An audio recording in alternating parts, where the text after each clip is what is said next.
नमस्कार, आप सभी का स्वागत है एनडीटीवी इंडिया पर। मैं हूं समरजीत सिंह। इजराइल और हमास के बीच बीते 20 दिनों से ज़्यादा समय से जंग जारी है। 7 अक्टूबर को हमास ने इजराइल पर 5000 से ज़्यादा रॉकेट दागे थे और इस हमले में बड़ी तादाद में आम इजरायलियों की मौत हो गई थी।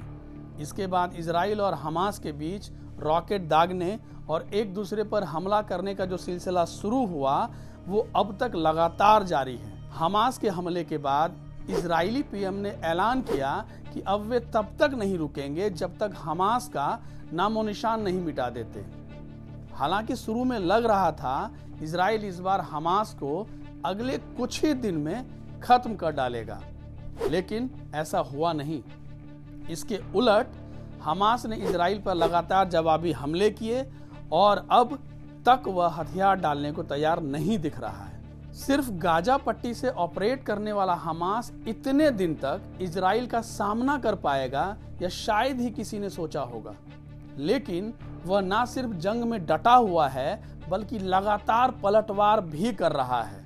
ऐसे में अब सवाल उठता है कि आखिर हमास के पास इतनी हिम्मत और इतना हथियार आया कहां से, और वे कौन से मुल्क हैं जो हमास को समर्थन दे रहे हैं और आखिर क्यों। आइए आज आपको तफसील से बताते हैं कि आखिर हमास क्यों और कैसे इतना मजबूत बना हुआ है और वे कौन से देश हैं जो उसे नेस्तनाबूद नहीं होने देना चाहते। अब एक बात और, इससे पहले कि हम यह जानें कि हमास की मजबूती का राज क्या है, पहले यह जान लेते हैं कि आखिर यह हमास है क्या। फिलिस्तीन का इस्लामिक चरमपंथी समूह है हमास, जिसे कई जगह आतंकी संगठन भी घोषित किया जा चुका है। यह गाजा पट्टी से ऑपरेट करता है। सन 2007 में जब हमास का नियंत्रण गाजा पर हो गया तब उसके लड़ाकों ने इजराइल को बर्बाद करने की कसम खाई थी। अब सूरत हाल यह है कि Israel, America, European union, Britain के साथ साथ कुछ अन्य मुल्कों ने हमास को आतंकवादी गुट घोषित कर रखा है।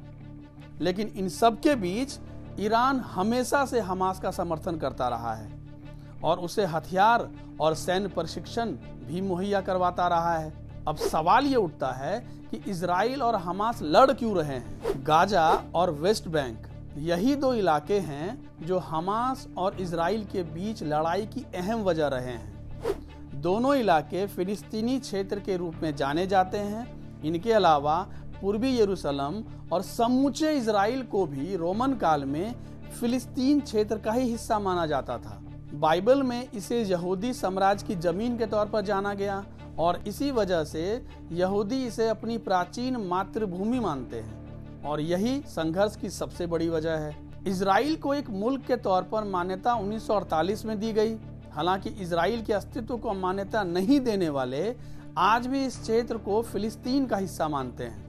हमास को ईरान, तुर्की से लेकर कतर और सीरिया तक से मिलती है मदद। आज अगर इजराइल जैसे मजबूत मुल्क के सामने हमास जैसा छोटा सा आतंकी संगठन इतनी हिम्मत दिखा पा रहा है तो उसके पीछे सबसे बड़ी वजह है ईरान और तुर्की जैसे मुल्कों से मिलने वाली मदद।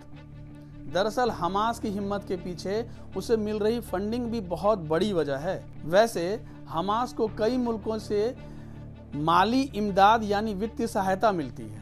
हमास को समर्थन देने वाले मुल्कों की लिस्ट में सबसे ऊपर ईरान आता है।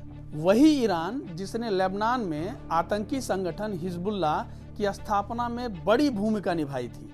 वैसे हमास को ईरान के अलावा तुर्की से भी खासी मदद मिलती है। हमास को माली मजबूती देने के साथ साथ हथियार मुहैया कराने में भी ईरान सबसे आगे है। ईरान ने हमास को मिसाइलें तक दी हैं। मीडिया रिपोर्ट्स के मुताबिक हमास को ईरान के अलावा खाड़ी के कई मुल्कों के साथ साथ पश्चिमी देशों से भी फंडिंग मिलती है, जिसका ज्यादातर हिस्सा वह हथियार खरीदने और संगठन को मजबूत करने पर खर्च करता है। फिलिस्तीनी अथॉरिटी के जरिए भी पहुंचता है पैसा। मीडिया रिपोर्ट्स की माने तो हमास को फिलिस्तीनी अथॉरिटी के जरिए भी भारी मात्रा में रकम पहुंचाई जाती है। इसके अलावा खुफिया रास्तों और सुरंगों के जरिए लाए जाने वाले जरूरी सामान पर लागू टैक्स से भी हमास को फंडिंग हासिल होती है। CFR रिपोर्ट की माने तो हमास को टैक्स की बदौलत हर साल 100 करोड़ रुपए से ज्यादा की मदद मिलती है, जो उसके लिए खासी बड़ी रकम है। वैसे आप जान लीजिए, ईरान और तुर्की के अलावा हमास को समर्थन देने वालों में सीरिया भी शामिल है। आपको बता दें, 7 अक्टूबर को जब हमास ने इजराइल पर हमला बोला और फिर इजराइल ने पलटवार किया, तो ईरान पहला मुल्क था जिसने हमास पर हमले को गलत ठहराया।